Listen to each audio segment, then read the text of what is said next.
Bonsoir, bonsoir, bonsoir, bonsoir. J'ai eu du retard parce qu'il y a un problème d'informatique, donc je vous salue tous.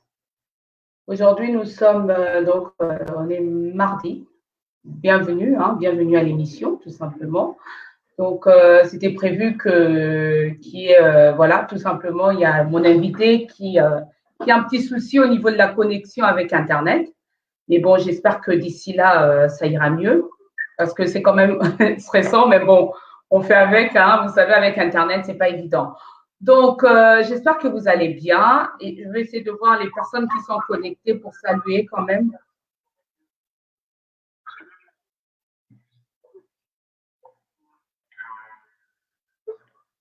Je regarde juste les personnes qui sont connectées. J'ai encore personne. Est-ce que vous allez bien? Parce que j'ai mon invité qui a du mal à se connecter, donc j'essaye. J'essaie de voir un peu. Bonsoir à vous. Bonsoir aux personnes qui sont en direct. Donc, je vais quand même appeler mon invité hein, pour savoir où c'en est. Donc, je l'appelle parce qu'il avait du mal à se connecter tout à l'heure. Donc, il y a un problème comme on appelle, il y a un problème d'informatique. Là, on ne peut pas gérer normalement. Donc, j'essaye de l'appeler. Oui, coucou Olivier. C'est juste un problème de connexion hein, avec Internet. Donc, ça va aller. On va patienter un peu. Je relance mon invité pour voir le temps qu'il se connecte. Donc, bonsoir. J'ai déjà vu deux personnes. J'espère que vous allez bien. Salut Olivier. Salut Olivier. J'espère que tu vas bien. Salut, vous êtes trois. Je relance juste l'invitation pour mon invité qui est un peu. Je pense qu'il y a un problème avec son téléphone. Tout à l'heure, ça allait, mais là, rebelote. Donc, avec les personnes qui sont connectées, ça va être terrible. Hein. Donc, je m'excuse. Je l'appelle. Donc, j'envoie l'invitation. Ah, il y a même quatre personnes. Donc, entre-temps, je vais dire bonsoir aux personnes qui sont là. Donc, je vous salue. Je vais juste essayer de me connecter au niveau de mon téléphone. Il sera là, hein, donc le temps qu'il se connecte, il va être là. Donc, on essaye de voir. Hein. Oui, le live doit commencer. Hein. Vous êtes cinq, je vois tout le monde. Vous êtes cinq. C'est juste mon invité. Il y a un petit couac avec son téléphone. Donc, le temps qu'il se connecte. Donc, ça va être un peu, j'espère qu'il va réussir parce qu'on l'a essayé aujourd'hui. Tout va bien. Hier même, on a essayé, ça allait. Mais là, avec son problème d'informatique, je ne sais pas ce qui se passe. Mais ne quittez pas, restez avec moi. Donc, je vais essayer de me connecter moi parce que c'est pas évident. Oui, dites-moi.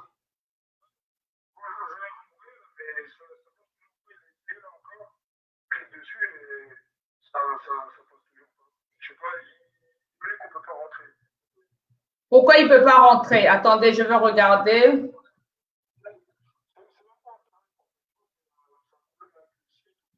Non, non, non, je pense que c'est un problème avec moi. Donc, je vous relance le truc. C'était moi. J'ai vu un truc.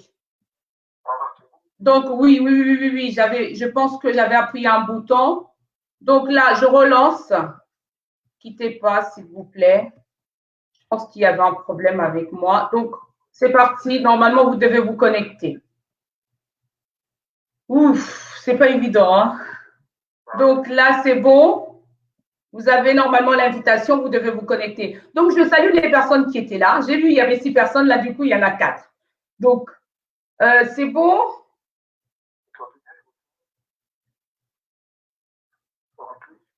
OK. Donc, je vais juste saluer les personnes qui sont connectées. Bienvenue à mon live, hein, on va dire ça. Il y a un autre invité qui se connecte. Donc, Pépipi, bonsoir. Pasteur Serge, je te dis bonsoir. J'espère que tu vas bien et ta famille aussi. Donc, bonsoir, maman Versas. Donc, ce soir, on va essayer de border un. C'est bon? Allô? Ah, donc voilà. OK, c'est bon. Bougez pas, chargez votre téléphone. Donc, il est bien là. Donc, je veux vous faire passer à côté. C'est juste que vous, si vous pouvez, je ne vous vois pas assez. Hein. Là, c'est bon. Vous avez chargé votre téléphone. Bonsoir à vous. Bonsoir. On a eu du mal. Hein? Donc, bienvenue. Je suis ravie de vous recevoir ce soir. Donc, je vous présente le monsieur qui est juste à côté, c'est Serge Diatantou, si je prononce bien. Donc, essayez de charger votre téléphone. Hein? J'espère que ça ne va pas se couper. Donc, non. Bienvenue à l'émission. Donc, on va parler du Merci. Congo. On va parler du Congo. Donc, je fais partie, hein, je suis moi dans Congo. Donc, Congo, c'est quoi? C'est la République démocratique du Congo. C'est le 4e pays, non, même pas 3e ou 4e, si je ne dis pas de conneries. Plus grand entre les 54 pays de l'Afrique. Donc, tout le monde connaît. Donc, on va commencer avec des premières questions. Le but aussi, c'est de pouvoir échanger avec vous, nous éclairer, parce que vous êtes quand même historien, ça fait partie de votre métier. Vous êtes historien. Je vais quand même lire quand même votre biographie parce que j'en ai reçu. Vous êtes illustrateur de bande dessinée congolais.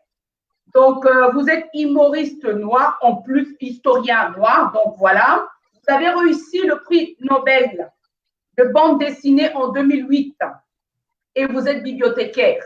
Donc, bravo, félicitations quand même. Hein. C'est pas donné à tout le monde. Donc, on va commencer. Moi, ma première question, c'est tout simplement, j'aimerais savoir, je me dis, je suis Moussongé. Expliquez-moi un peu là.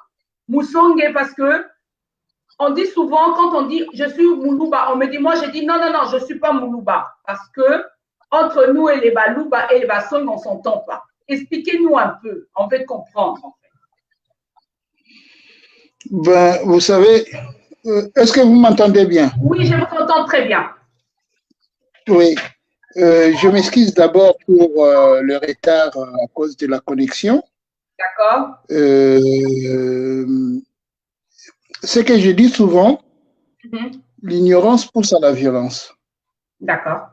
Donc, quand un peuple est ignorant ou quand une population est ignorante, ils ne vont rien résoudre, ni ils vont rien construire ensemble.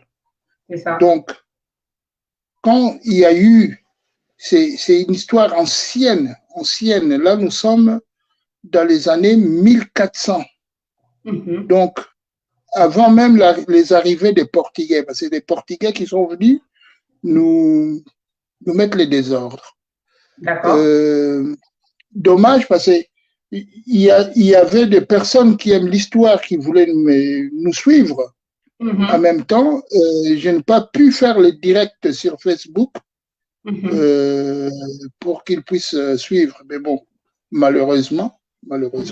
Alors, je reviens à ce que je disais tout à l'heure. C'est un problème qui a commencé depuis bien avant que le Portugais arrive. Parce qu'à cette période, il y avait la migration interne entre les Congolais et les peuples, le peuplade du Congo. Et donc, on a eu des peuples venant du royaume du Congo qui étaient à la frontière avec le peuple de Kasaï. Oui. Et là, il y avait aussi des familles parce que... Mais c'est un sujet très vaste pour expliquer ça comme ça en 2 minutes. Parce que quand on parle de famille, nous, on appelait ça des tribus. Et les tribus, ce sont les familles d'eux. Les familles d'eux. Moana d'eux. Donc, Banaba. Donc, et quand d'autres familles, mais c'était une personne venant du côté de l'ouest, donc dans le royaume Congo, et qui va arriver dans le Kasaï, et c'est là que viendra le peuple Luba. Et là, il y avait des Songhé, il y avait des Luluwa et consorts. Donc, c'est tellement vaste. Et c'est cette personne qui est venue de l'Ouest va enfanter un enfant. Et cette personne était de la monarchie du royaume Congo.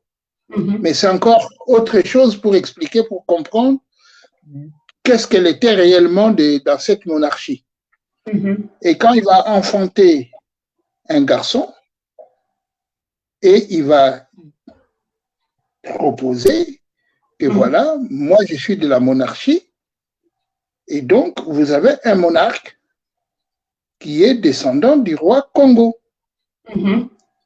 Et c'est comme ça que ce monarque va se nommer Congolo. D'accord, ok.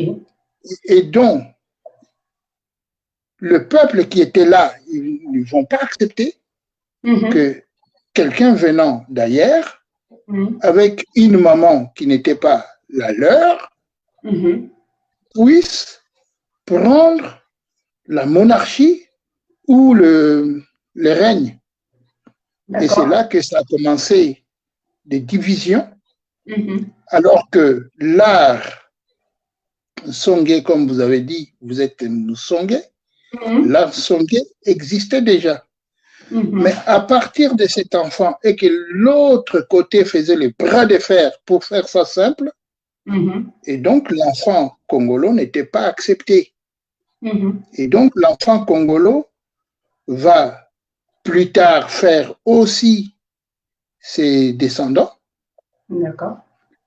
Et ses descendants, par rapport à son origine, parlaient le Kikongo. Et les Kikongo et les Chiluba, comme ils avaient une petite partie des terres, ils vont faire l'alliage, donc le mélange entre les Nsongué, les Lulua et les Kikongo. C'est comme ça que phonétiquement, lorsque on parle Luba ou on parle Nsongué, il y a des similitudes. D'accord. Et ça va pousser beaucoup plus loin. Donc, je coupe, hein. Ça va ça va pousser beaucoup plus loin à l'arrivée des Hollandais en Afrique du Sud.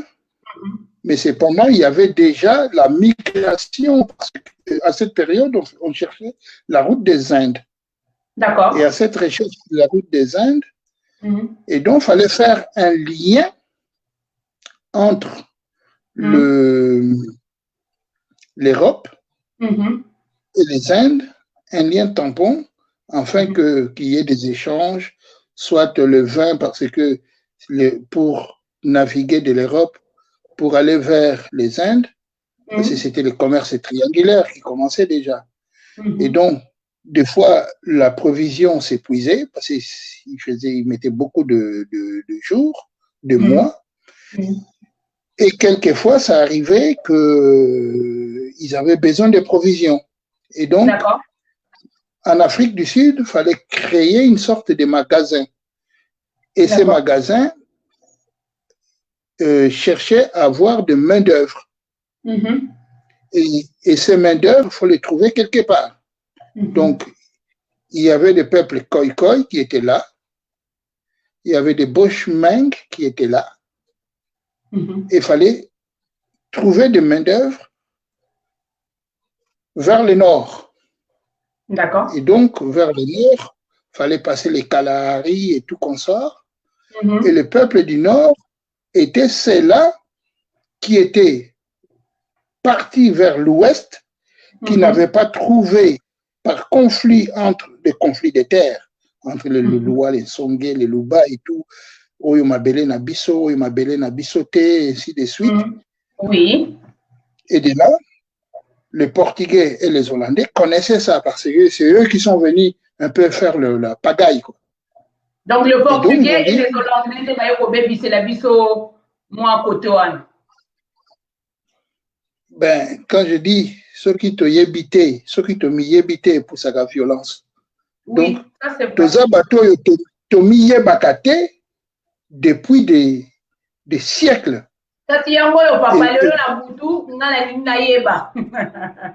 Mais c'est pour cela on est en train d'avancer. Parce que quand j'avais parlé ça à d'autres personnes, vous voulez me suivre. Parce que c'est rare pour qu'on puisse avoir de de réalité comme ça. Parce que j'ai pas mal de manuscrits de l'époque du Congo, de vieux manuscrits.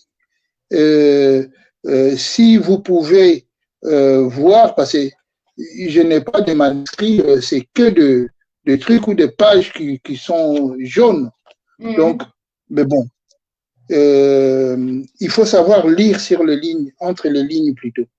Donc, les Afrikaners, dès qu'ils sont arrivés, ils vont prendre ces peuples du Congo, ils vont les ramener au sud. Et de là, il y a un autre conflit, Likamba Mabele, toujours. Entre Basonge et les Portugais et les Espagnols. Voilà, parce que quand donc il y avait des Songé et c'est qu'on appelle aujourd'hui Baluba, qui est au fait le dernier peuple conçu dans notre royaume, dans notre Congo. Donc, pour dire en gros, Baluba mélange Douane et Aposona Bangwez et Utawapi mélange Douane. Non, là, je m'excuse, parce que là, tu as brûlé l'étape. D'accord. Là, non, il ne faut pas aller trop vite. Il y a mon lobby, je l'ai même écrit dans. Parce que moi, j'écris je vais vous montrer juste comme ça. Voilà des bandes dessinées comme ça que j'ai fait, mais ce sont des bandes dessinées universitaires. D'accord. Donc, et là, si on vient, c'est pour cela que je ne suis pas connu chez les Congolais, on veut tout connaître, mais Mbalamoko. Alors moi, j'ai dit, oui, mais ce n'est pas bon. Oui, ce n'est pas bon. Sauf qu'on dit à Pembangu, Mbangu, au mélange des travers. Exactement. Et donc, moi, je donne cette explication, mais qui ne vient pas de moi, hein. Ça vient de Joseph Ndiaye, c'est lui qui fut le gardien de la maison des esclaves sur l'île de Gorée. Parce que j'avais fait un ouvrage avec lui à la demande du président Chirac et du président Ouad. Donc, ces best-sellers, c'est moi qui l'avais illustré avec le concours de Joseph Ndiaye. Il m'a dit ceci. L'histoire est comme un serpent. Alors, comme j'ai une main qui parle, et donc, la plupart des Africains veulent prendre l'histoire là où ils veulent entrer. Et c'est comme ça que notre histoire devient dangereuse. Il devient comme un serpent qu'on attrape au milieu. Donc, vous savez, quand on attrape un serpent au milieu, il faut être prudent parce qu'il va se retourner.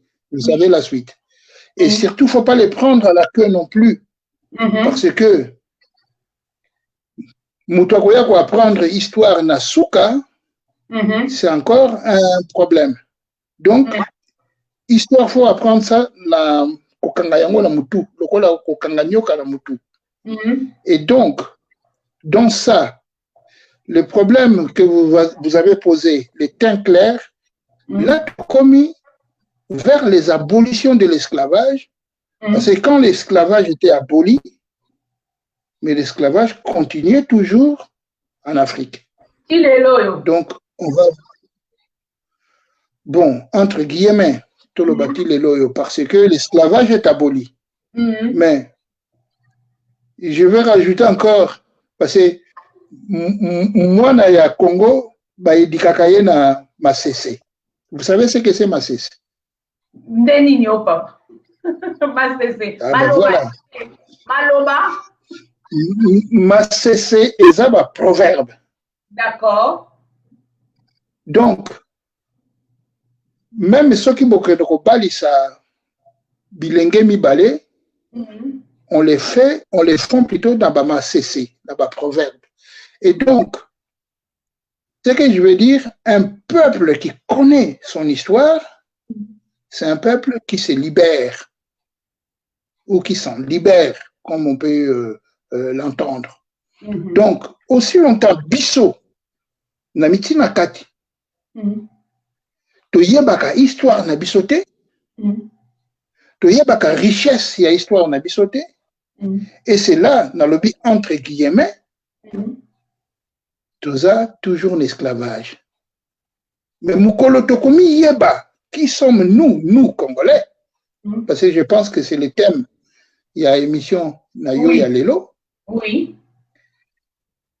Et là, Tokomona ke Toza Likolo. Et c'est la Première Guerre mondiale. Toza là qui n'a premier plan. Seconde Guerre mondiale. Toza là qui n'a premier plan. Et c'est la même évolution ya mokili. Ndengi tozo solo la téléphone, ba coltin banini. Toza toujours na premier plan. Et c'est la ba voiture électrique, lelo faut que ça la ba batterie oyo alimenter ba voiture, ba mituka. Et puis elongola comment to longola ba carburant ya mazout to essence. Congo ils a toujours likolo. Mais est-ce que biso ba congolais to yebaka que toza likolo? C'est ça le problème. Et donc moi je pense photo kende malembe déjà ya ko banda ko éduquer jeunesse congolaise. Biso yo papa. Moi je dis merci. Excusez-moi la lumière moquée, lisusu. D'accord. C'est bon, hein? Oui. C'est bon. Qui est un Congolais? Congolais Zanani, papa. Yebisa biso na Congolais Zanani. Congolais a un peuple très riche ou avec beaucoup de regrets. Nakoloba Azalaki un peuple très riche. D'accord. Tant dans le but aux Alikolo. Je pense tous les jours Toyoka Kanaba radio. On parle de bourse, bourse Mati, bourse Kiti. Est-ce que vous voyez que bourse Bandana Makambo, Congolais Azak Nakati? Ah, tu y habité, papa. Voilà. Donc, photo mi yeba.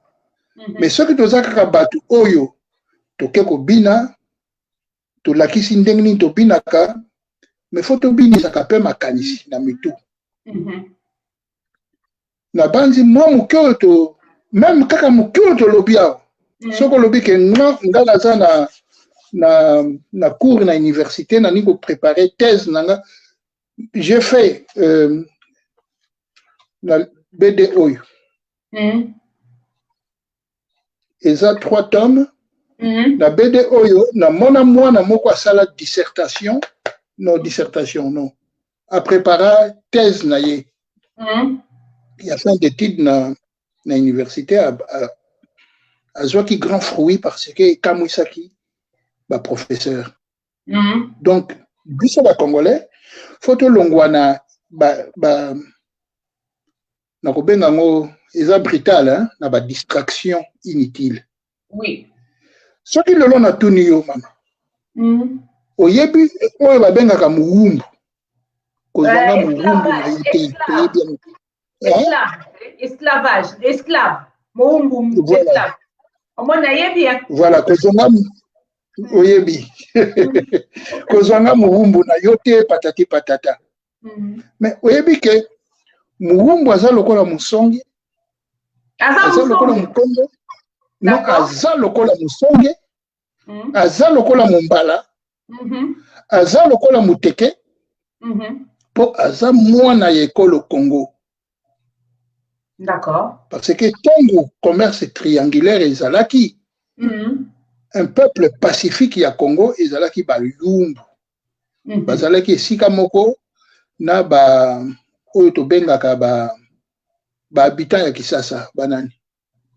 Ba habitant Kisasa. Non bateke na ba comment? Ba Bantu non. Non. École wa Banyarkos. Nyarkos. Egoya, ngame na yebite papa. Nyarkos musicien. Oui, qui c'est lui le roi de la SAP. Voilà. Le roi de la SAP. Ah oui, Moutete là. Moutete là. Non. Non, ça c'est Papa Wemba. Lui, c'est lui qui est venu après. Mais Niarchos, c'est celui qui a révolutionné. Baoumbu, ils étaient là. Et donc, ces peuples-là, babana kolekila na nzela ya mfua oyo tobengi lelo Brazzaville baokenda makolo ti babima na la mer peuple congolais wana donc yango nalobi baza lokola ndenge tolobaka bayombe bongo na bongo bango ntango bake mai bakatisi la mer bakomi na Amérique. Bango wana ba Congolais wana na ba Hollandais batu batongaki New York muke.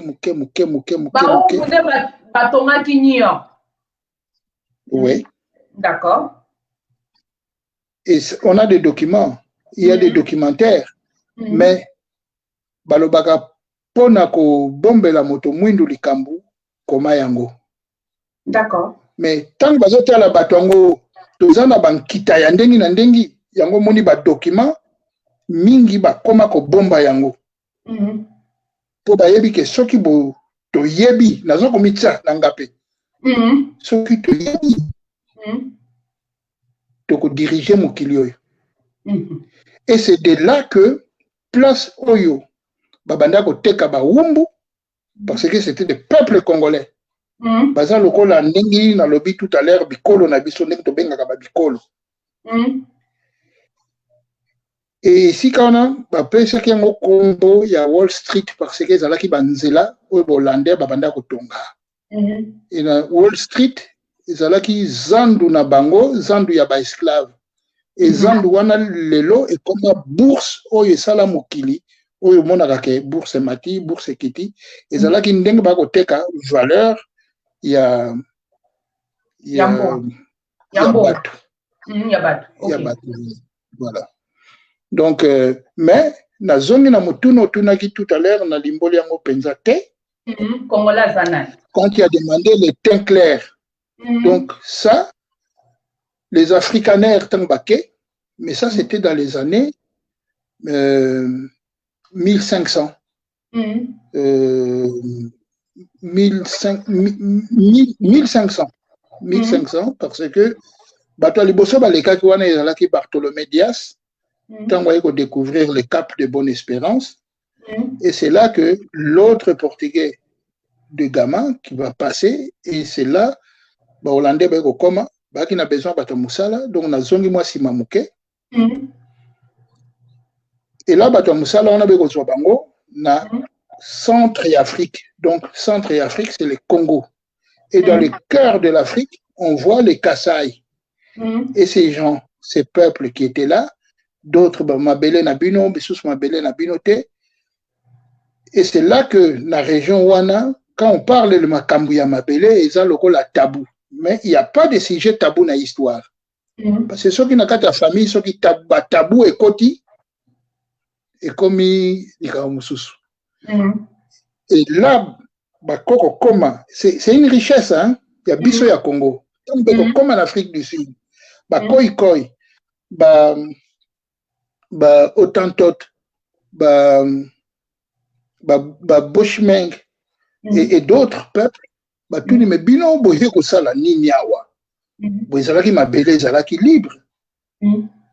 Et Hollandais memaki bangombe pour basala ba élevage de façon que ceux qui ba massou et pour kende Inde to outi Inde pour zonga Europe qui n'a besoin ya biloko kolia et puis ils avaient besoin de vin parce que oui que ba vin musu suti lelo utaka Afrique du Sud donc ba produisa ka vin et donc ces peuples là venant de l'Afrique centrale tant batuni bango mais bino awa bino bisoto yebi binote parce que rien que na teint na bango na teint oya bato balaki kuna balaki un peu clair moko un peu rougeâtre comme ça balobi biso toza bato oyo to wuti na nord et donc na nord na minoko na biso na munoko ya bango donc pour na koloba na yo omoni bato ba wuti na ba royaume balobaka Kikongo. Kikongo wana kokota le Kasai. De Kasai, le lo comme en Afrique du Sud. Et là, tu es au benga bango. Comme benga bango moko, tu wuti likolo. Likolo wana na nord, na monoko na bango, tu wuti Zulu. Zulu. D'accord. Zulu. Et donc là, on va les appeler le peuple Zoulou. Donc c'était des Congolais. C'était des Congolais. Et ce que Siko Yokuna, lelo sokito lobito ken en Afrique du Sud, quand il y a un Zoulou qui parle na monoko na bango, oyo penza ya bango ya terroir ninga babengaka. Soko tendre l'oreille, oyoka ba similitude ya minoko na biso. D'accord. Et ce qui peut aussi prudence te, obandi ko lobana monoko na yo ya mboka, obandi ko critiquer bango komona moko ko répondre yo. D'accord. Akoyoka yo. Oya yebi monoko na ye que transmission en transmission, akoyoka yo akoloba mais non, oyo zoloba ou olobi malamu ou olobi mabe. Parce que moi-même j'ai des preuves ya sœur nanga kendaki en Afrique du Sud, abana ko gangela mwana. Mais tant que l'obélier ndenga l'obélier dans le calme sikoyo. Mais taximen a yebisi mais pourquoi zo yebise boye? Mais yo ki ango ndengni abino. Mais yo ki na ba mo oyo zo le ba isa lokola monoko na biso. Voilà, ça encore c'est une richesse du Congo. Et de l'autre côté, on posait question sur les teints clairs. Là, tu as commis entre l'abolition de l'esclavage. Toujours de ça côté, on a posé question à Yozawana. Et là, il y avait la route de l'esclavage. Où il y a Est.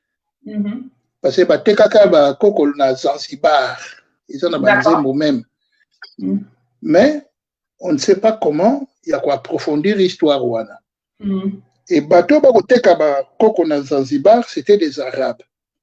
Les Arabes wana baki ba commerçants. Bango batu na kotambolaka na bango vont amener la langue commerciale qui est le Swahili. D'accord. Oui, barabe. Parce que fallait que solo la kanaba mboka nyos tu ba koleka. Po ba ko uta kuna na côté na bamboka na bango kuna na Orient. Tant bazoya na makolo ba kolanda fleuve Nil. D'accord. Le fleuve Nil. Et de là, yango moni na Kenya, ils parlent Swahili. Na Congo, on parle Swahili. Et l'équipe en Afrique du Sud, parce que c'est une langue commerciale. Et de là, tant que les commerçants bazar au tamboul. Les commerçants tikakabana partout, hein. À Botaka partout. Et donc, voilà et pas y ba mélange pour sous-faire au salama, tant qu'il y a ba tipo. Et d'autres. Et d'ailleurs, même Tipo, c'est lui qui sera le premier reconnu comme administrateur na Congo, à l'époque il y a colonisation, alors qu'il était arabe. Donc voilà un peu Babiloko Yami. Na kolobate ya mike parce que si on te la grave, Babiloko Yami nene oyo to yebakate, oyo jeunesse na biso, il faut que baye bayango. Parce que un peuple qui se connaissent, il grandit. Et ça, le là, nous sommes en France, nous sommes lobby, Mabé, toi, il y a général de Gaulle, malgré la période, il y a guerre, Seconde Guerre mondiale, les gens ont morflé. Mais une grande partie a battu Wana, tant que guerre est au Bundana, en Europe, une grande partie a battu Babanda kozwa bilei, banda kouta na bamboka na biso, et plus particulièrement au Congo. Mais tant que koloba uti na Congo, balobaka faut ko bomba ou ko effacer ba trace, sinon tes peuples vont se découvrir. Et loko esukisaki la guerre. On parle de la bombe.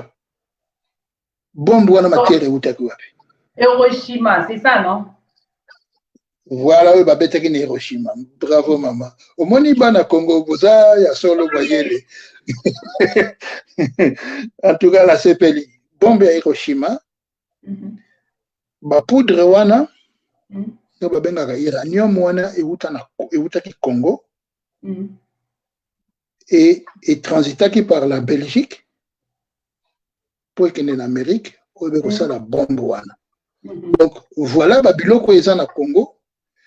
Et ceux qui peuvent guerre, ils bossent salamaki. Ceux qui n'ont pas, voilà, besoin de chance. Qui presque ba livre, presque on est na sala. Ah non, oyote. Ah mince. Je vais regarder. C'est pas grave, je n'ai pas là. Continuez, papa. Je n'ai pas là ces livres. Oui. Félix Eboué. Félix Eboué, là parce que j'ai des livres partout, hein, tu sais, j'en ai fait beaucoup. Oui. J'en ai fait beaucoup. Mais bon, bref. Oui, Félix Eboué. Tokoyoki Kombo Eboué au Kansaza congolais. Mais Azaki guyanais. Et quand j'ai fait la BD sur Félix Eboué, BD wana soko kelelo na école militaire, na dôme oyo ezalaka na centrale na centre epai batia basarcophage même à Napoléon, il y a Félix Eboué eza wana mais eza kaka uniforme na ye et BD oyo nasalaki eza na kati ya sarcophage.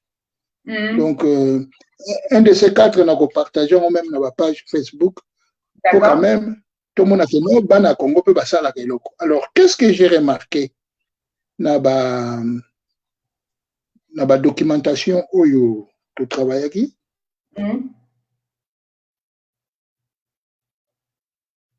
Allô?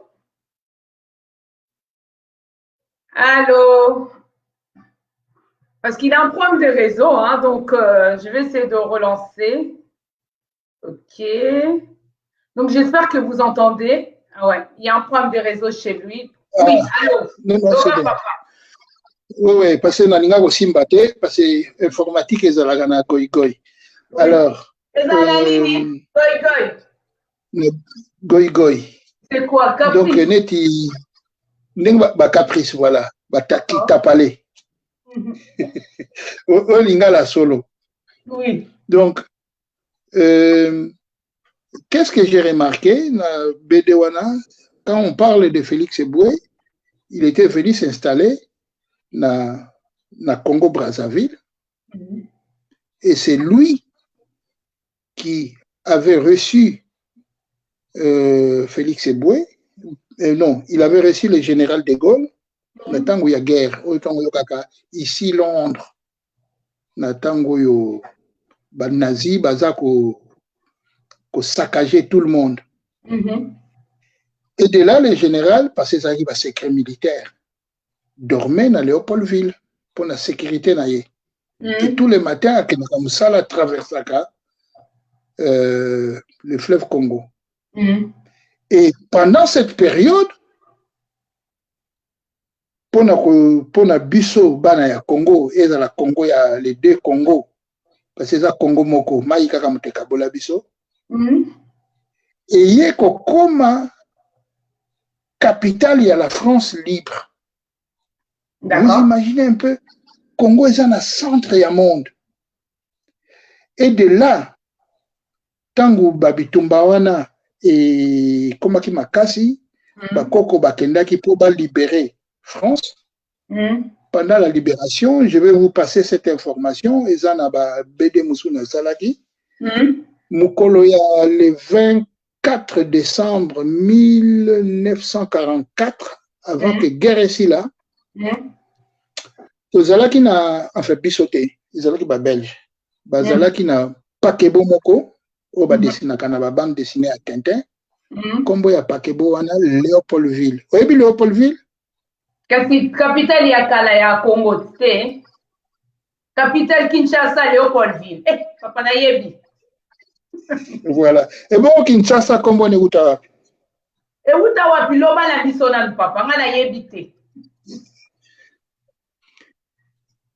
Oui, mais la génération sikoyo balobaka borezanga kombo. Borezanga kombo, ok. Voilà. C'est ça Kinshasa. Ah, donc et où t'as nulle part? Non, non, ils ont des solo nango. Mais toi, c'est ça dans les camps, il y a Léopoldville. D'accord. Léopoldville, wana basalaki ya masuwa pakebo. Et kotaki ba mindele na bakoko na biso ba ndenge to benga ba ancien combattant. Bon, qu'on ne peut pas libérer France, mais fallait pas côté là par l'Angleterre. Le 24 décembre, la Noël, ba torpilla qui bango na ba sous-marin à ba nazi. Sur les côtes, il y a, si j'ai une bonne mémoire, il y a Toulon. Qui le lo masuwa wana eza na sa mabele na ba koko na biso baza na sa mabele. D'accord. Donc, est-ce que tu causes la tête orgueil mukolo moko boye to ke ndoko luka quand même ba koko ba pe manesika moko ya kimia na bopoto? Bien sûr. Yango ndeko lobaga ignorance ignorance et poussaka biso na violence. Mais connaissance et poussaka biso na évolution. Donc on évolue par la connaissance. Et là, par la connaissance, ndengi na ebisi obor ezanga kombo Kinshasa. D'accord. Kinshasa ezali mboka ya ba Congo. D'accord. Et venez, eza une partie du royaume du Congo. Et c'est de là que batu ya Kinshasa bako yamba, batu nyonso oyo bako uta surtout Équateur. Na tango wana bako sala nzela masini. Oyebi nzela masini? Non. Nzela ya train. D'accord. Nzela ya train. Nzela ya masini. Pourquoi nzela masini? Parce que nzela ya masini eza nzela machine. Ah. Donc okoko kota na nzela ya rail te. Oui. Ezalaki na ba interdiction. Et donc ba Belge la tango wana bazalaki na ba langue mibale. D'accord. Pona ko pesa ba instruction. Ce que ezalaki Kikongo te na français. Et donc sans interdit ba bengango nzila siku. Donc ezalaki partout na nzila siku. Donc ezalaki partout na kati ya Kisasa wana ti na kati ya Congo partout même l'Équateur ils utilisaient le Kikongo. D'accord. Et de là tango roi comme kopesa ba kombo Kinshasa ikokoma Kinshasa ezalaki mpumbu kombo nango. Kombo nango ni mpumbu. Pumbu. Mpumbu. Pumbu. Ouais. OK. Ouais, et donc le roi a kopesa yango kombo ya Léopoldville. Ah. Bon, yebika ba koko na biso. Tant bazoyoka mundela zobenga mpumbu Léopoldville. Est-ce que bango ba yebi yango? Ba Jadville, ba Elisabethville. Donc bato moko ba uti quelque part. Ba comme kopesa ba kombo na bango. Vraiment. Parce que c'est assez plat na mwasi na ye, aye kopesa kombo na mboka na biso. Et vraiment. Donc le problème ya Kinshasa ezalaki wana. Lokola bakoloba ki Congo. Batuni mais kombo euti wapi lisusu. Eza na sens te. Et lokola bakoloba na ki Congo eza na sens te, bakotuna Kinshasa. Sens nango nini? Mais le lorsqu'on même dans Wikipédia et tout, il te donne une autre explication. Et c'est là qu'il mboka ba koteka ba mungu. Yebisanga mboka ba koteka ba mungu. Mungu ane ko utawa pina Kisasa. Et voilà, et là on les laisse même pour l'information na biso, pour na bana na biso. Tout ça la ba correction anate. Même tangu toza toloba biso ngamoko to misato mine to tokozala na makasi soki toza na population nyonso to na sima tokoloba non oyo faut to changer yango yango moni Kinshasa quel sens nango nini Kinshasa et Mundele pe akomi ko adopter kombo wana ya Kinshasa mais azoko benga ngo Kinshasa te mais Kinshasa papa donc eza na sens te. Seigneur. Donc voilà à peu près na bamituna oyo otuni parce que plus toza ko avancer plus toza tuna mituna mais na kotika yote na kopesa ba réponse. Papa, si je peux me permettre, les qui n'a pas tout dit comme à tout n'y a vu ton papa pourquoi changer comme à Kinshasa na Wikipédia te. Bah pourquoi changer en tes photos? Parce que ceux qui ont changé yango ba o bazolanda biso ba yebi informatique malamu ils peuvent modifier babiloko wana nga nazalaka nanga ouvert na kopesa ba données parce que là nani ko embrouiller bato na ba date te na ba année sinon te to ko bunga lisusu là moi je pense que il est grand temps ya ko corriger ba erreur ya o eza même tilelo o to mzoko mona to tikaka yango ndenge wana ce n'est pas bon. Et ça, le erreur, tu changer yango parce que vu l'erreur.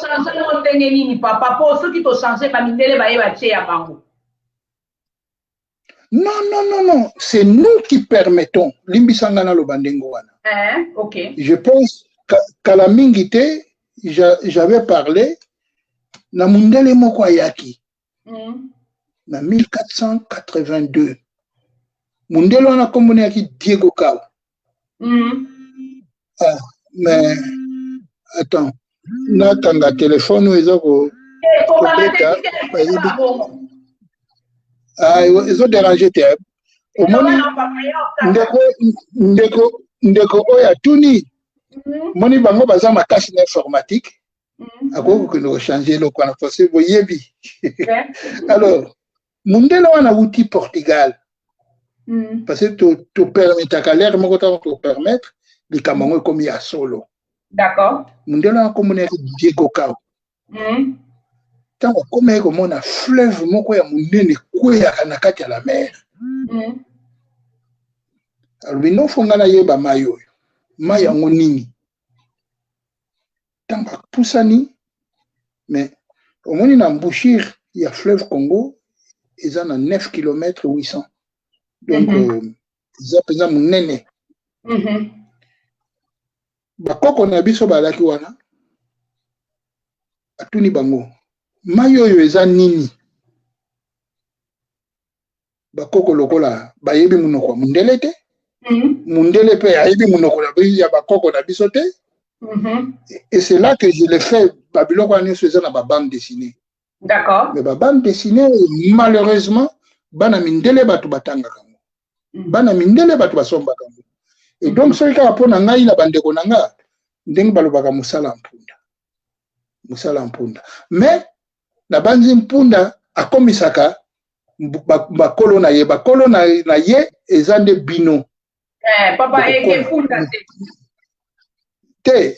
Toko koma même na ba émission ndenge tozo sala mingi bakolamuka penza bien. Et donc tu continues. Bakoko balobino mayo yo kombo nango Nzadi. D'accord. Nzadi. Yelo kola lobaka ki Diego Cao na bakoko wana de ba échanger lobi kombo nango Nzadi. Ba s'échanger ba ko s'échanger en mimique na ba geste. Mayo yo. Abi oyo. Oyo so bazo tuna yelo komoko yo mona kango tout le temps. Oh mais oyo Nzadi. Ah bah c'est Nzadi, OK. Akomi na makomi na ye donc na ba papier na ye Zaïre. Oh Seigneur. Et du coup tango azongi na Portugal akeko yebisa na roi na bango na moni royaume moko eza très bien organisé, ils ont presque tout, mais pour azonga na Portugal amemaki bakoko na biso misusu oyo akutaki wana basi na mibali oyo bakenda kokoma bapremier Diego Kao a inventé kombo na ye ayokaki na eloko mosusu apesi kombo Zaïre. Diego Kao na peut sozo yoka kombo wana ye moko a inventé kaka bongo a inventé te kombo wana ye a écorché yango parce que eza lokola olobi na nga na anglais mais ngai nalobaka na nga lingala. Oh oui. Mais tango na kotala yango na anglais how are you eza how are you ndenge mu anglais alobaka te donc na ko écorcher yango. Mais ye a écorché yango c'est très fort donc nzadi a komisi yango Zaïre. Oh c'est ake koyebisa na Portugal et lokola ba kosala exploration ndenge oyokaka bakombo babengaka ba explorateur. alobi non to découvrir mai moko ya monene kombo nango Zaïre. Mais pendant cette période fleuve oyo l'Amazonie bayebaki yango te parce que pour bayeba Amazonie fallait Christophe Colomb akatisa ebale na sens mosusu bakende komona baindien ndenge alobaki baindien alors kabana okende na Inde oyo nayebisi bino tout à l'heure fallait kolekela par Afrique du Sud mpona komata. Et donc ake komona baindien mais baindien wana baza na Inde te donc wana osusu eza point d'interrogation mosusu. Et du coup tant bekozonga na mobembo ya bibale mais na mobembo ya liboso donc na premier voyage ya Diego Kao atikaki basango misato. Basango wana nde bakotisaki christianisme na Seigneur na peuple noir na Congo parce que tozalaki liboso ya bato nyonso. Parce que Congo soko zoka Congo ezali enfin ezalaki très organisé.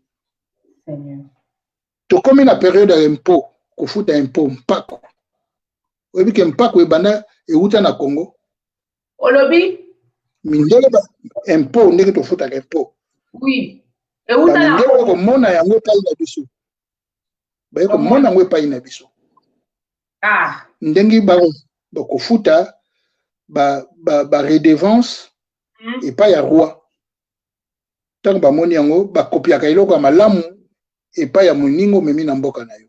Oui. Mais biso sikoyo tokopiaka biloko oyo tomonaka epai ya baninga toyebi te soki nini toyaka nango epai na biso. Papa. Alors, et de là, alakisi délégation ya mibale ayaki na bango et puis azongaki na bato ya liboso akendaki na bango na Europe na Portugal. Azongi na ba mama wana na batata balati ba bilamba ya poto. Mais bakoko na biso basekaki bango babi otala biloko bayekola te oyo c'est quoi. Donc bango bazalaki kitoko na ndenge baki na banzoloko na bango na nzolo. Donc bamonaki yango très ridicule. Et tout doucement fleuve na biso bandi kotika kombo ya Nzadi ekomi kokoma Zaïre. Mikanda ebongwani ki bambula na bambula eleki toye kozwa mokonzi mosusu ntango wana mokonzi wana mpe azalaki na ye te abotamaki te mais aye kokuta na bamikanda oyo baerreur esalamaki. Donc papa po baerreur oyo au fur et à mesure eya mwa ebele sikoyo biso nzambe na biso azalaki nani parce que bango nde bamemeli biso zila nasilisa nanu oyo eza important. Ok. Eza nzambe azalaki nani, ça c'est une petite question. Parce que ça vraiment ça nous concerne nous les Congolais. Nous concerne alobi aye azalaki te po aluka bokoko na biso alobi no bakoko bapesaki kombo ya mai oyo toza nango kombo Zaïre ndenge babengaki Nzadi.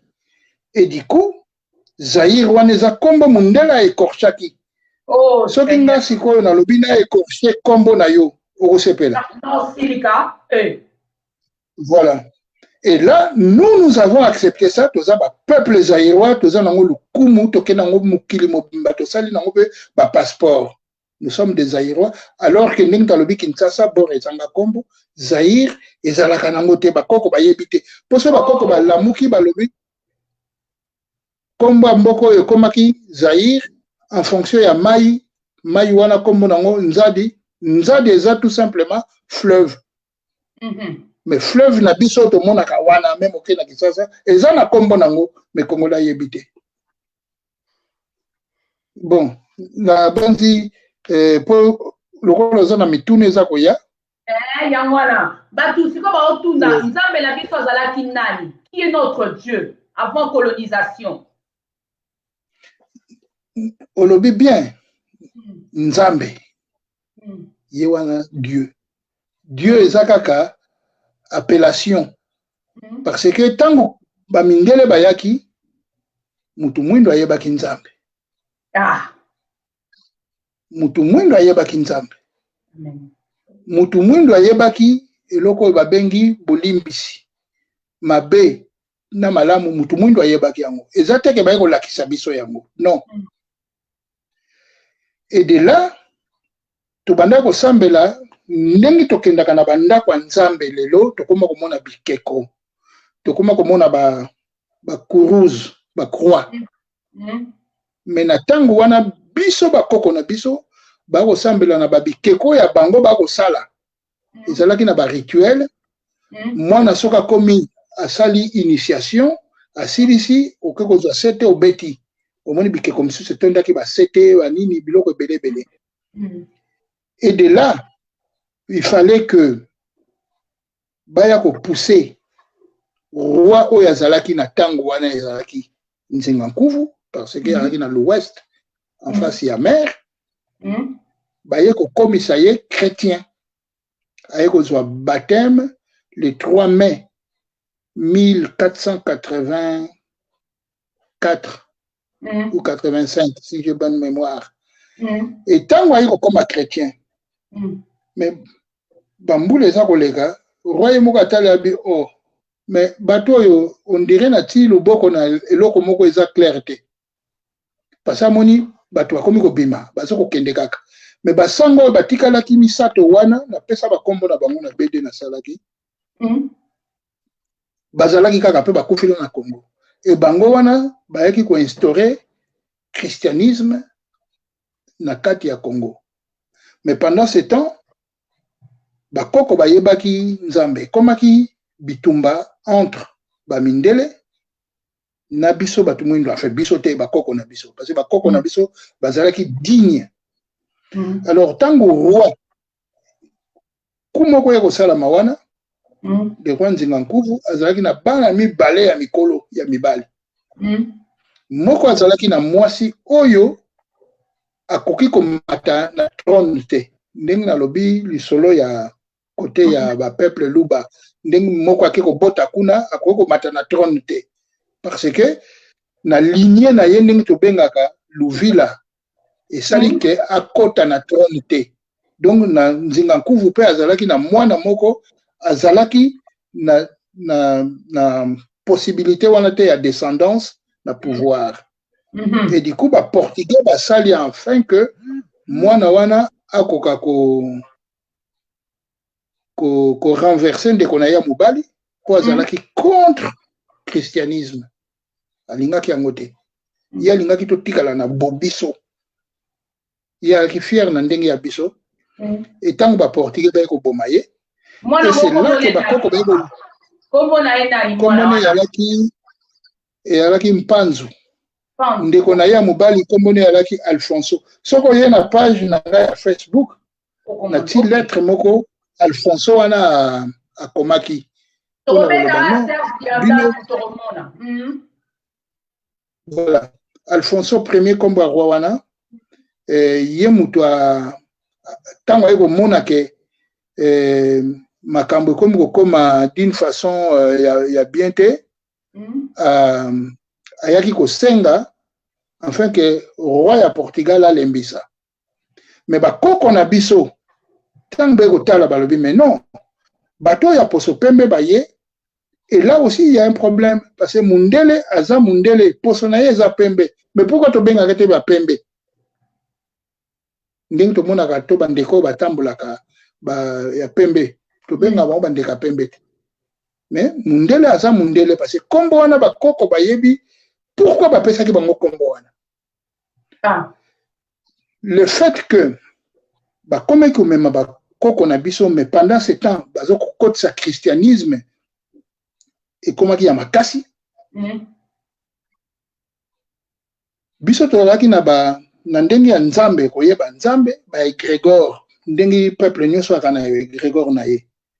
Donc bakoko baaki soki aza to na poso na ye ya nyama to na baplime na ye ya ndeke soki nini to na mwa ekeko na ye to nini mutu na mutu azalaki na mwa ekeko na ye akroyaka nango me nzambe na likolo toyebaki ye. Et le fait que roi wana lingaki to bosa na banzambe wana Alfonso Ier wana se abomi ndeko na ye mpanzu. Et du coup fallait ko faire admettre biso to ndima biloko wana aye kosala rituel moko oyo babengaki na ntango wana kiyoki. Donc na rituel wana elaki bakozwa mutu bakozwa mutu merci bakozwa mutu ndenge oza mobimba batimoli libulu bakundi yo.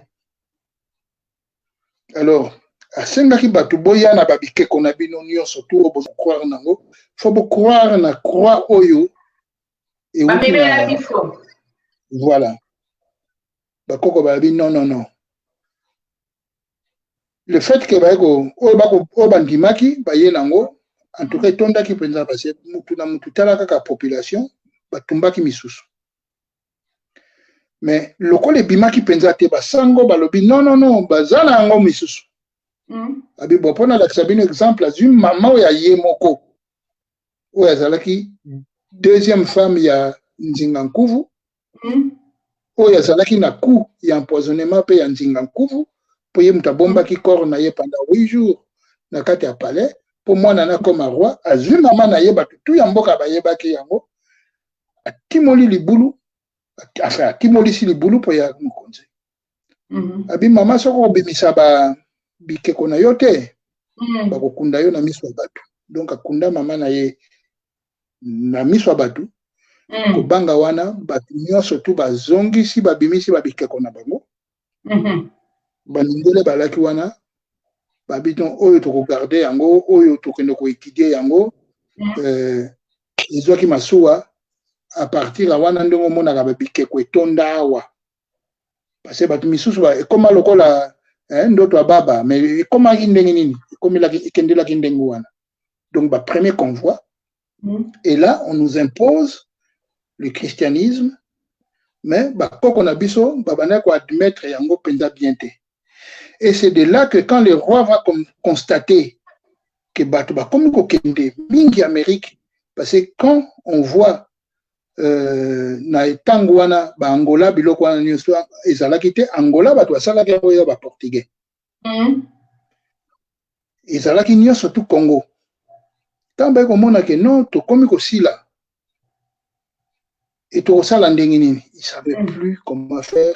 Et là bomoni bato oyo tondimaki bayawa baza bato mabe c'est des peuples maléfiques na munoko oyo plus langue na bane échangeaka. Les peuples maléfiques, on les appelait des Undelekete. Plus ils ont changé comme Undela. Tant comme Undela, le loto lo bakanini Mundele. Mundele veut dire peuple maléfique. Donc voilà la religion, na Babylone, ce sont des peuples maléfiques qui battent la kibiso yango. Mais na lobite na bato yo baza na boyambi na bango. Balembate eza ndenge na bango oya kozalaka na boyambi azala na boyambi ndenge na lobi ignorance nous pousse à la violence. Oui. Mais oya kolinga azwa connaissance et ko permettre vers l'évolution. Donc mutu na mutu aza libre. Mais c'est l'histoire, je suis obligé ya koloba yango et non ya falsifier l'histoire. Oui, papa. Nazo kopesa yango ndenge moko ya simple d'une façon claire. Ezala na bana mindele o basalaka histoire na lobaka na bango na pesa bango ndenge moko. Donc là bopesi nga occasion na solola na ba jeune na biso ya ba congolais quoi. Oui papa nanga obongo siko Bible uta wapi? Et uta pe na christianisme. Ba memela biso na Bible. Bible eza lisolo mususu. Ah, d'accord. Bible basala yango na 350 après Jésus-Christ. Mutu asalaki yango kombo na ye roi Constantin. Donc mama na ye mutu azalaki na croyance ya mingi. Mais na tangu wana ba apôtre tangu balaki na Jésus et tout consort, il fallait qu'on le ça 350 ans. Donc ba makomi na bango, donc leurs écrits, ba moine ya tangu wana ba kendai ko bomba yango na ba ndenge tolobaka ba kalebas. Et donc tant ba ko mona ba kalebas wana fallait batanga makamnini ba komaki. Et là ba ko trouver ba vérité mususu oyo ezalaki malamu ya kotia misusu ezalaki malamu te ya kotia ya kolakisa. Lokola roi Constantin fallait pe afandisaki bokonzi na ye.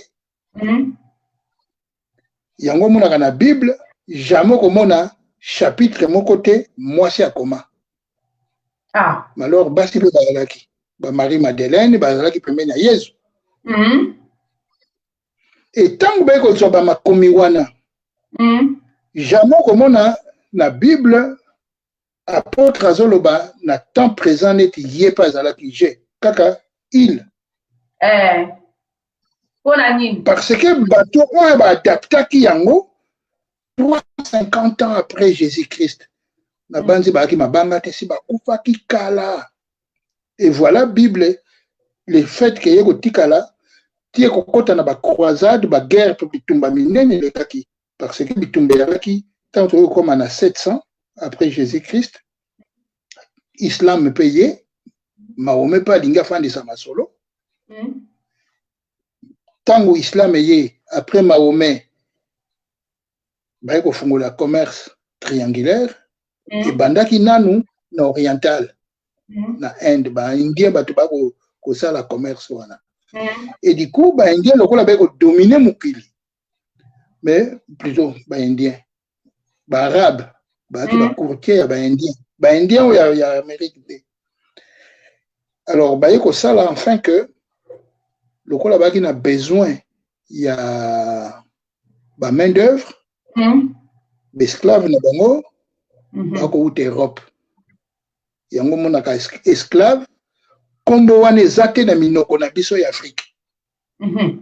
Yango moni na bozobo ya biso tozwi bandeko na biso bawumbu tokomisi bango neti bango nde ba esclave te ezalaka te. Kombo na ezalaka te. Ba esclave eza ba slave oyo baki na côté ya likolo na est ya Europe donc ba nord est ya Europe. Nous ba riche ba biloko ndenge wana. Donc basi ya esclave balaki na basuki oyo ekita donc basuki ekita ezati ndengo ya biso eza mindele mais ti de années et des années à partir à 700 lokola islam elinga ko fandisa masolo yango mona biloko bitumba ya ba croisade e bandai ko bunda ba ko bunda tout le temps et na bitumba wana fallait balekisa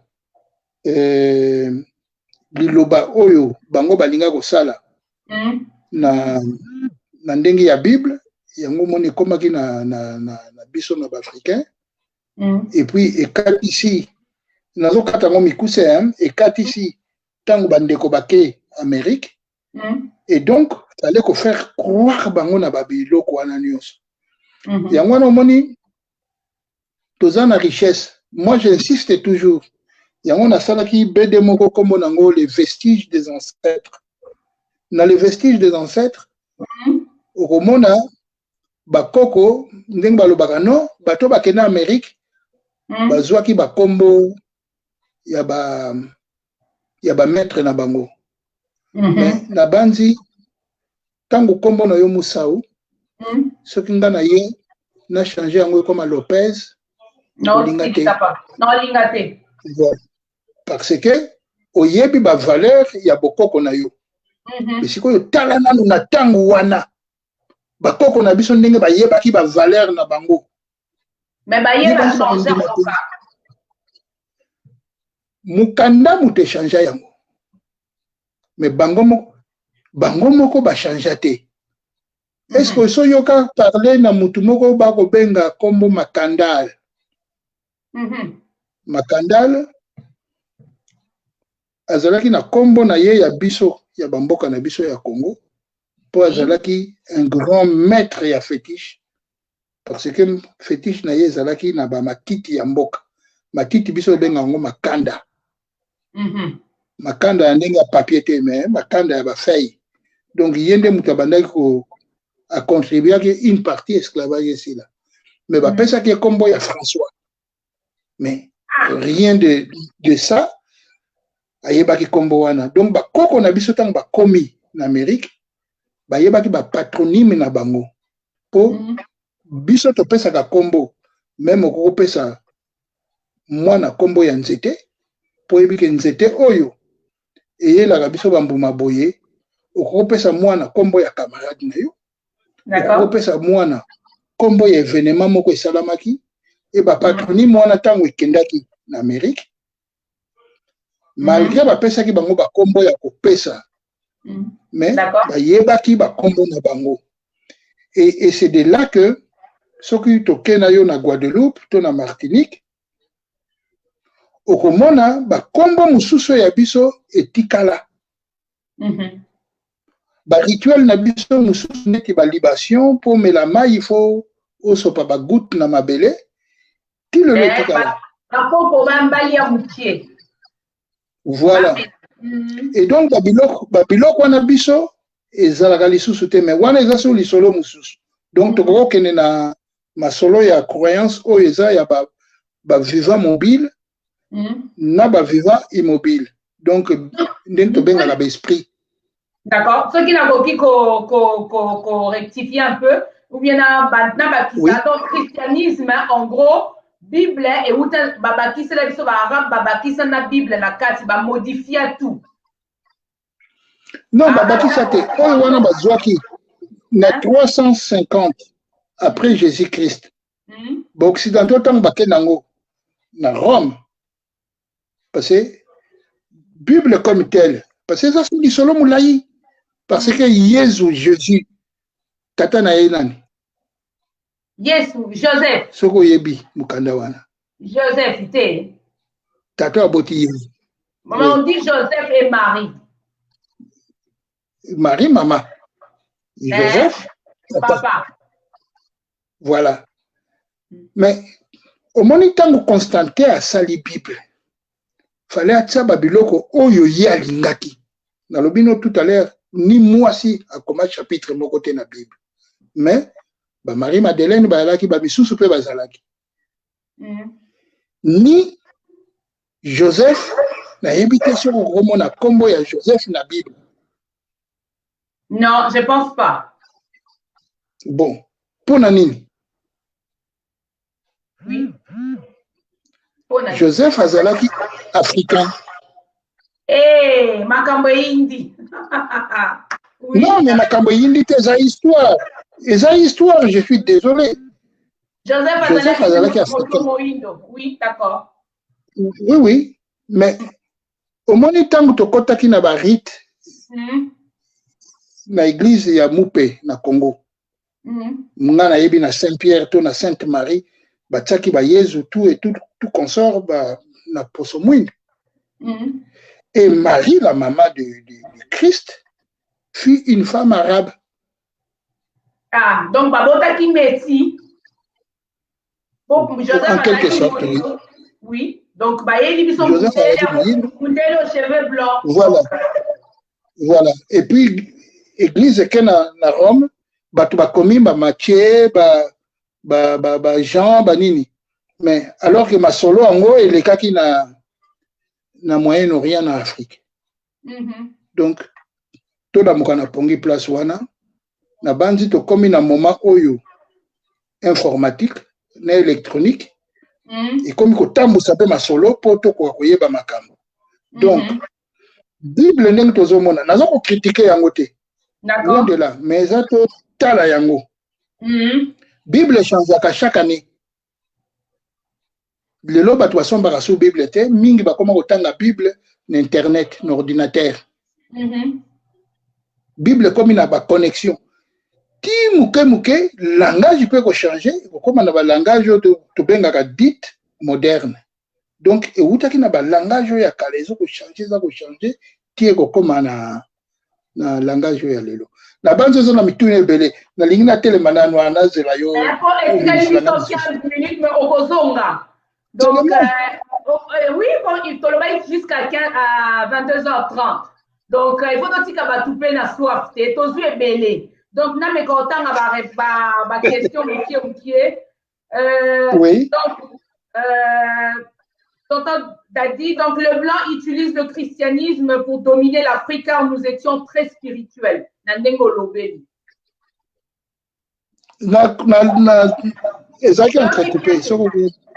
Oui, donc. D'accord, le blanc utilise le christianisme pour dominer l'Afrique, car nous étions avant spirituels. Oui, parce que Bible ça mukanda moko ya munene ya droit. Quand il y a les 10 commandements, ça t'interdit ça, ça t'interdit ça, ça te recommande ça, et ça mukanda ya droit. Maintenant, au Canada, droit, nous avons un code pénal, et ça, nous avons condamné, et ça, nous avons gracié. La Bible, c'est ça. Le qu'on a constaté à ça, là, qu'il y a un tanguana, et après, il va laisser ça, et qu'au cas, il s'est quitté Vatican, et puis le lot, comme il Canada, bango.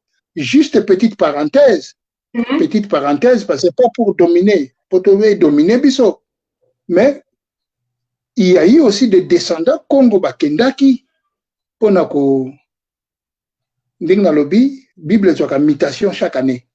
D'accord. Donc bana ba wuta ki royaume du Congo Bakendaki moko d'ailleurs akufa kuna. Ti le corps na yezala na Vatican bakunda ye na esplanade na hall ya Vatican. Donc ce que na Vatican on a ekeko na ye tombe na yeza na se. Kombo na ye ezalaki ne ntsako ne vunda. Donc voilà dans na bandeli na lobi biso ba congolais tozali kolo na mukili. Donc tozonge la place na biso totambisa mitu.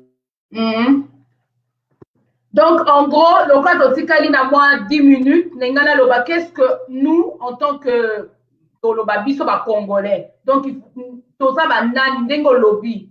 Ah, réseau, ça va revenir. Donc, en même temps, je vais essayer de lire un peu les questions. Oui, ça va revenir parce qu'il y a un problème des réseaux chez lui. Donc, ok, Ezongi. Et le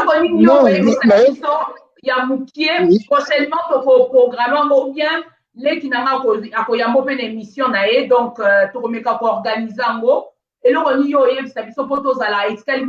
10 minutes. Et ça, c'est très important. Mais le cas de déterminer qui heure. Donc, il faut te respecter. Qu'est-ce que vous pourriez dire? Oui. Bon. Et là, tout à l'heure, na sali ba mikanda ebele. Donc, ce qui n'a pas que Sabino eza oyo eza kaka muke. Donc na salle au moins 30 BD. Plus de 30. Mais là, nazo ko reprendre histoire ya Simon Kimbangu qui va expliquer ndengni tozwa ki indépendance na biso ya Congo.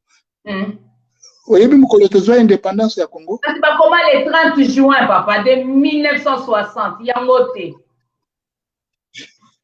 Ndenge toyebi wana eza mukolo ya proclamation mais Pour bapesa biso indépendance, ezalaki le 2 janvier 1960.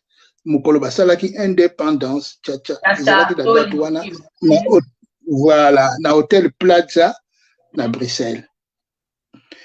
Et à partir de BD wana, Simon Kimbangu, on va voir, et là aussi, Tokomona, makambe beleza na kati. Donc, même Bitumba ya Bible, et à un moment, lui-même, il a utilisé ça, parce que, imposa qui est yango, ils ont la colonisation. Donc, j'explique un peu comment, bisous de la colonie belge, colonisé na ba belge, mais bateau, babanda ko ya na Congo, ils ont nanu ba anglais. Et pourquoi? Donc, on a sous des solos moussous. Donc, dès que tout le monde a stagné ailleurs, n'habite ce aussi tu cas koyoka kombo ya mutu wana parce que faut ba pesa bino moi ba histoire Stanley. Oui, Stanley, je connais. Voilà. Donc Stanley wana yaki po yemta osala nzela machine ndenge na lobilo nzela ya train. Kinshasa Matadi parce que pona ko bimisa ba richesse ya Congo ekende na Belgique. Donc pendant ce temps nzela oyo ya Kinshasa Matadi pona koleka na fleuve tozalaki na fleuve plutôt tozalaki na la mer te.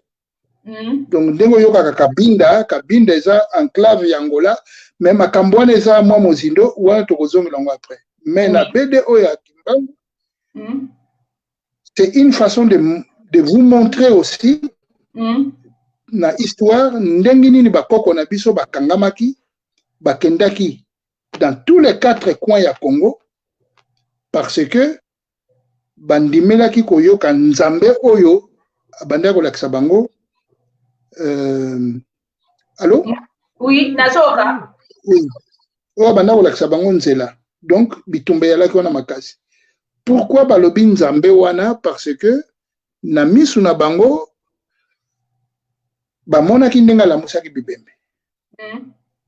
Même ebembe ya mama moko enfin alaki mwana kombo na ye alaki Dina akufaki ya poli. Oyo banglais balaki na kumbelu tete balobi non. Là ça devient quelque chose de terrible. Donc na sali yango na BD wana bango bato bakenda kofunda ye. D'accord. Et Kimbangu sera le premier na bandi soki mémoire eza malamu paysan oyo basambisaki ye na conseil de guerre. Parce que le procès wana ezalaki procès il faut détailler un peu plus. Est-ce que pour tout ce qui est dans la 6 minutes, donc mais qu'on respecter un peu heure. Voilà. Le mot de la fin par rapport à Otoyo. Bon, ok, nakata yango na mukuse. Donc pona kozwa BD wana on azo sala sikasikoyo lokolo eza 100% ya ba congolais. Il faut salama 100% na ba congolais. Donc ba congolais tout ça maboko na poche tout ko kosomba yango en avance na bengi yango lever des fonds. D'accord. Donc pourquoi? Parce que ko la susu mawa mingi to ke no senga mundele subvention tant mundela ko pesa biso ko loba non na lingi oyo te na lingi oyo te na lingi oyo te na lingi oyo te et ko la passe pour na biso ndenge to lobi likambo ya bord ezanga kombo Kinshasa sans nini. Donc faut to éviter yango. Et donc tango ti yango omoni sikoyo likambo ya malamu pona biso ekomaka neti eloko moko tokima yango mais tozo kokima pour rien. Nde pa oyo babiloko oyo ekokute biso cher à l'avenir. Donc yango na ti yango na lever des fonds et en même temps nazo sala film ya dessin animé po bana na biso bakutana na yango. Po ezala lisusu te ndenge tolobi likambo ya bandeko bakendaki ti na Afrique du Sud et puis ekoma lokola ndoto ya baba moko boye. Mais non ezala su bandoto te. Ezala loko moko sikoyo nazoloba na bino ete mwana kisasa na boyebi. Donc tokoma penza biso. Donc yango na ti masolo wana na mesa. Donc eza masolo ya ba Belge te. Enfin eza masolo commune biso na ba Belge parce que bango bato kondanaki ye. Et puis pona kolakisa mutu wana kaka ndenge nini akufa nzoto na ye epola te babengaka yango le corps incorruptible tala na badictionnaire okomona yango corps incorruptible soki eza nini exemple mpe ya lini eti babaki puis yo d'accord papa na ngai donc au niveau ya baréférence ya balivre wana est ce que tokokozwa un peu plus de détails au niveau ya référence wapi faut tozwa bon balivre na ngai okozwa yango na bato baza neti na bamboka mosusu bokozwa yango na epai ya libraire Amazon eza so lisolo mosusu naza contre bango te mais bokende pa ya balibraire parce que balibraire wana bazosouffrir mpe soki bozokende pa ya balibraire te lobi bakokangama Amazon ekoimpose biso eya koimpose biso donc tokoti na kati ya bitumba prix nango eza combien pardon prix nango combien non prix nango ya balivre na ngai eza na 15 €. Mais oyo ya Simon Kimbangu levé de fonds eza na 30 €. Mais eza neti 3 volumes na kangisi au lieu eza na 45 € na tiango na 30 €. Mais attention soki ba collectionneur ba yebi bakoya kosomba yango d'une façon déguisée bokozala nango soute parce que na eza na souvenir ya livre na salaki il fut un jour à Gorée l'esclavage raconté à nos enfants ezalaki na 13 €. D'accord. Mais tant que collectionneur bekozwa yango ekomaki na 750 € kokotala na internet. Mais totikaki ba droit d'auteur ba droit tozoloba na nzela ya nini beaucoup de temps en internet. Donc, à partir de 250 à 750 €.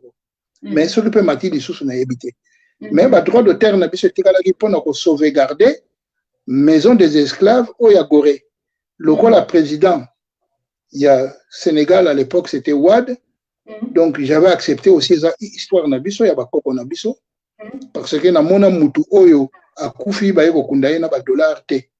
Donc, to botama to kutambongo to kokufa to kotika mbongo. Voilà papa. To kokufa to kotika histoire. Donc poto kende maboko pambate na ngai na bino na bao bakolanda to sala en sorte que to tika quelque chose ndeng to yembaka nous léguerons à notre prospérité faut to léguer quelque chose to zala kate bato yo to liaka kaka. Oui. Soki to biaka te to binaka. Soki to binaka te to melaka. Voilà. To longwa wana. Voilà soki na linga ko suki ça. Oui, donc batumingi basengi il faut que ozonga parce qu'il n'y a pas eu assez. Donc de toute façon, ma soeur elle va vous contacter aussi. Ozonga pour tokokika te totondite comme on dit. Donc sur Facebook, tu peux retrouver on a combo na yo Serge Diata tout. Donc, librairie, livre non partout. Et ça, normalement, ça, normalement, à n'importe quel libraire, il a référencé. D'accord, ok. Donc, merci, Nayo. De toute façon, on se tient au courant. Vraiment, merci pour l'invitation. À bientôt. Merci. Merci, Balandinioso. En tout cas, merci, Botondi. Botondi. Voilà, merci. Merci beaucoup. Merci. Donc, vous avez suivi comme moi. Donc, dans 1 minute, c'est la fin. Donc, je tenais à remercier les personnes qui étaient connectées, notamment, on va dire, donc, j'ai vu tonton